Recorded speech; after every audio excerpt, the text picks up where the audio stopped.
En mitad del océano hay momentos en los que varios gigantes se quedan suspendidos en vertical, inmóviles, como si el mar hubiera apagado el tiempo. No parecen estar cazando, no parecen estar huyendo, ni siquiera parecen despiertos. Pero esa calma es una trampa para nuestra imaginación, porque dentro de esos cuerpos silenciosos vive uno de los depredadores más extremos que jamás haya existido. Un animal capaz de bajar donde la luz desaparece, orientarse con golpes de sonido en la oscuridad absoluta y volver a la superficie con cicatrices de combates que nadie ha presenciado. Cuando este animal empieza a hacer clics, algo cambia bajo el agua. No es un rugido, no es una persecución visible. Es un sonido seco, profundo, repetido, como si el océano entero estuviera siendo escaneado desde dentro. Y la pregunta no es solo por qué tantos animales lo evitan. La verdadera pregunta es más extraña. Si el cachalote es tan poderoso, tan inteligente y tan extremo, ¿por qué parece vivir como si no necesitara demostrarlo? Imagina una escena que parece tranquila, pero no lo es. A simple vista parecen dormidos, y lo están, pero esa calma es precisamente lo que vuelve la imagen inquietante, porque no estamos viendo a un animal indefenso, estamos viendo al mayor depredador con dientes del planeta en uno de sus pocos momentos de pausa. El cachalote puede parecer lento cuando descansa, casi antiguo, casi mineral, pero esa apariencia engaña. Bajo esa piel marcada, dentro de esa cabeza desproporcionada, hay una máquina biológica diseñada para explorar una parte del mundo donde la presión aplasta, la luz desaparece y la mayoría de los animales ni siquiera podría sobrevivir. Durante siglos, los humanos miraron a las ballenas desde la superficie y creyeron entenderlas por su tamaño. Pero el cachalote no se entiende desde arriba, se entiende hacia abajo, porque su reino no está en la espuma, ni en las olas, ni en las aguas azules de los documentales. Su reino empieza donde el océano se apaga. Lo más extraño es que la historia del cachalote no empezó en el mar.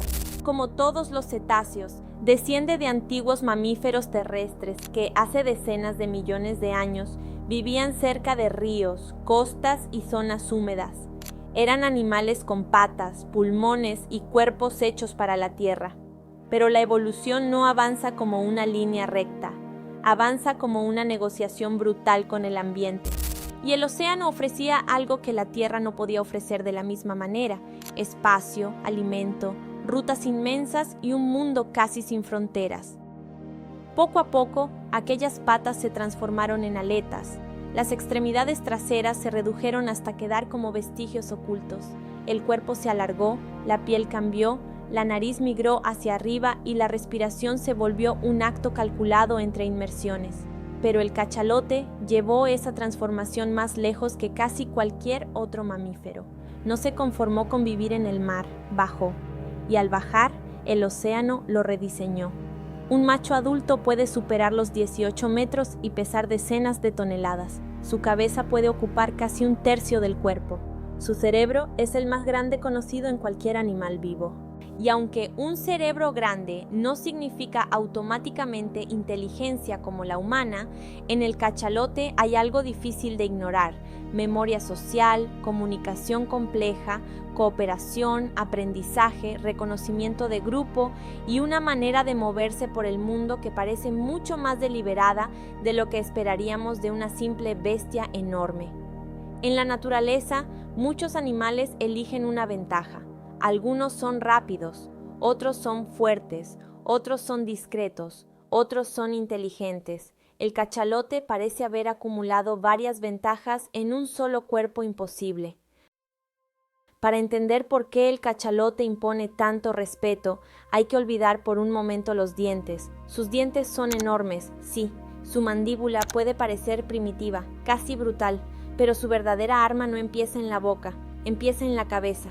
Dentro de esa frente gigantesca se encuentra el órgano del spermaceti, una estructura llena de sustancias grasas y aceitosas que durante siglos fue codiciada por los balleneros para fabricar velas, lubricantes y productos industriales. Aquellos cazadores veían aceite.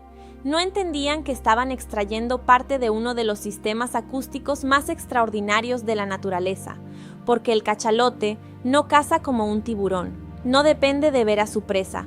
En las profundidades donde vive buena parte de su vida, ver no sirve de casi nada.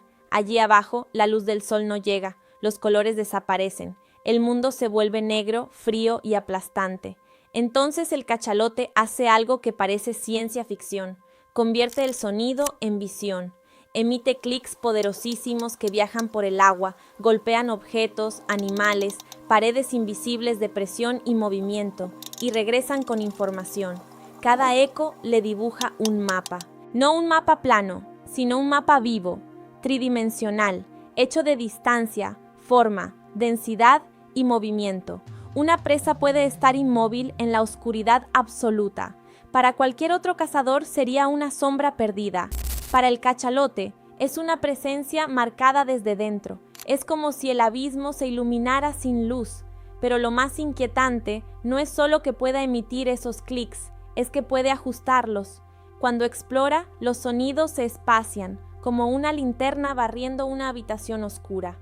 Cuando detecta algo, los clics se acercan, se vuelven más rápidos, más precisos, más tensos. Y cuando está a punto de atacar, esa secuencia se acelera tanto que parece convertirse en un zumbido. Escuchar a un cachalote cazando es escuchar una mente estrechando el mundo alrededor de su presa. No hay persecución espectacular en la superficie, no hay espuma, no hay salto, no hay sangre visible para una cámara, solo presión, oscuridad y sonido. Y en ese ambiente el cachalote no está perdido, no, está en casa. Durante mucho tiempo los marineros hablaron de monstruos en el abismo, calamares gigantes, brazos interminables, ventosas capaces de dejar marcas circulares, criaturas tan extrañas que parecían inventadas por el miedo. Pero las cicatrices en la piel de los cachalotes contaban otra historia. Muchos adultos aparecen marcados por círculos, líneas y señales profundas, como si llevaran sobre el cuerpo un archivo de guerras submarinas. Y esas marcas no vienen de un enemigo pequeño, vienen de presas que luchan. Los calamares gigantes y otros cefalópodos de las profundidades no son víctimas pasivas. Tienen tentáculos, ventosas, picos duros, fuerza, reflejos y una desesperación absoluta por sobrevivir. En la oscuridad, a cientos o miles de metros bajo la superficie, ocurre una escena que casi nadie verá jamás. Dos animales enormes enfrentándose en un espacio donde no hay cielo, no hay suelo visible, no hay escape fácil. Uno caza con sonido. El otro responde con brazos, presión y fuerza. Y cuando el cachalote regresa a la superficie, respira como si volviera de otro planeta. Esa es la parte que vuelve al cachalote tan distinto. No solo baja al abismo, vuelve de él con pruebas. En los estómagos de algunos cachalotes se han encontrado miles de picos de calamar acumulados, restos duros que el cuerpo no digiere con facilidad. Y de ese proceso nace una de las ironías más extrañas de la naturaleza. El ámbar gris, una sustancia producida en el sistema digestivo de algunos cachalotes, expulsada al mar y transformada lentamente por el tiempo, el sol y la sal. Durante siglos, ese material fue valoradísimo en perfumería. Es decir, uno de los aromas más codiciados del mundo puede tener su origen en las entrañas de un depredador que caza monstruos en la oscuridad. La naturaleza no siempre es elegante en el sentido humano. A veces es más rara, más cruda y más fascinante que cualquier mito. Pero si el cachalote fuera únicamente un animal grande con un sonar poderoso, ya sería impresionante. Lo que lo vuelve verdaderamente inquietante es que no vive como una máquina solitaria. Vive dentro de sociedades. Muchos grupos están formados por hembras, crías y jóvenes que mantienen vínculos durante años, incluso décadas. Se cuidan, se reconocen, se acompañan. Las crías no crecen en aislamiento, crecen dentro de una comunidad que las protege, las enseña y las rodea. Y esa comunidad no solo comparte espacio, comparte sonido. Los cachalotes se comunican mediante patrones de clics llamados codas, y distintos grupos pueden tener patrones propios, como si fueran acentos o dialectos. Un grupo no suena exactamente igual que otro. Una cría aprende los sonidos de su clan como un niño aprende la música de su idioma familiar. Eso cambia por completo la forma de mirarlos. Ya no estamos hablando solo de instinto, estamos hablando de transmisión social, de memoria colectiva, de una cultura submarina que no necesita palabras humanas para existir. Y aquí aparece una de las razones por las que incluso las orcas deben calcular muy bien sus movimientos. Las orcas son depredadores extraordinarios, inteligentes, coordinados y capaces de atacar animales enormes.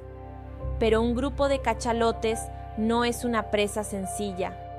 Cuando aparece una amenaza, pueden formar una defensa en círculo, con los cuerpos organizados y los individuos vulnerables protegidos en el centro. Las colas quedan hacia afuera, listas para golpear. Una sola cola de cachalote puede ser una pared de músculo de varias toneladas. Ahora imagina varias, coordinadas, rodeando a una cría. Para un depredador eso no es una comida, es un riesgo. Y en la naturaleza, incluso los animales más temibles no buscan gloria, buscan sobrevivir.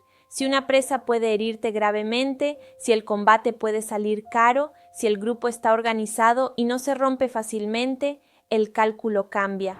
La orca puede ser una reina de la estrategia en la superficie, pero el cachalote trae consigo otra clase de poder, el peso del abismo.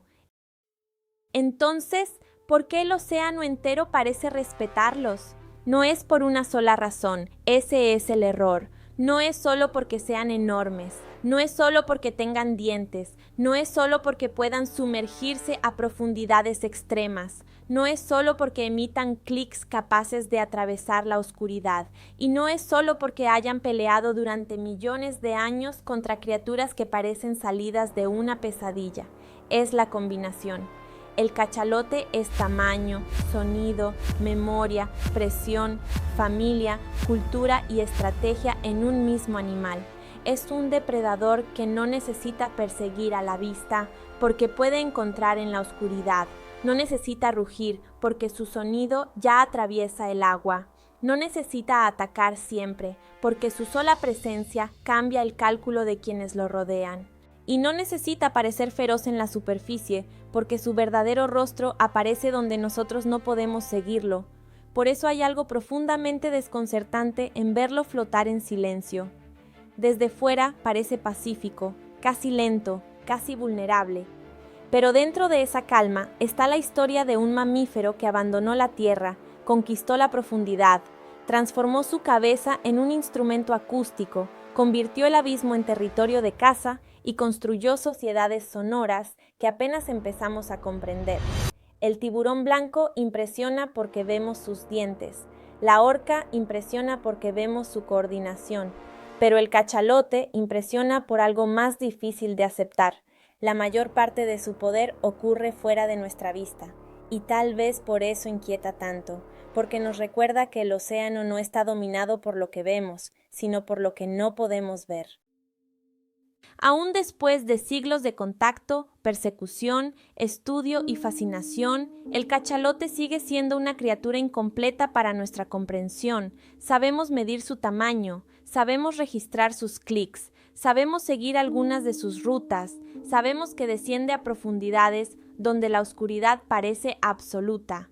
Pero todavía no sabemos del todo qué dicen sus codas, qué matices guarda su comunicación, qué recuerda un clan después de décadas, ni qué ocurre exactamente en esa mente gigantesca durante una inmersión silenciosa. Hay algo casi humillante en eso. Somos la especie que mira al espacio, divide átomos, secuencia genomas y llena el planeta de máquinas inteligentes. Pero seguimos sin entender por completo a un animal que respira aire como nosotros y, aún así, pertenece a un mundo que parece imposible. La próxima vez que veas la imagen de un cachalote suspendido verticalmente bajo el agua, no lo mires como una simple ballena descansando. Piensa en lo que hay dentro de esa cabeza. Piensa en los clics viajando por la oscuridad. Piensa en las cicatrices de combates que nadie filmó. Piensa en las crías protegidas en el centro de un círculo vivo. Piensa en una cultura submarina que existe aunque no sepamos traducirla.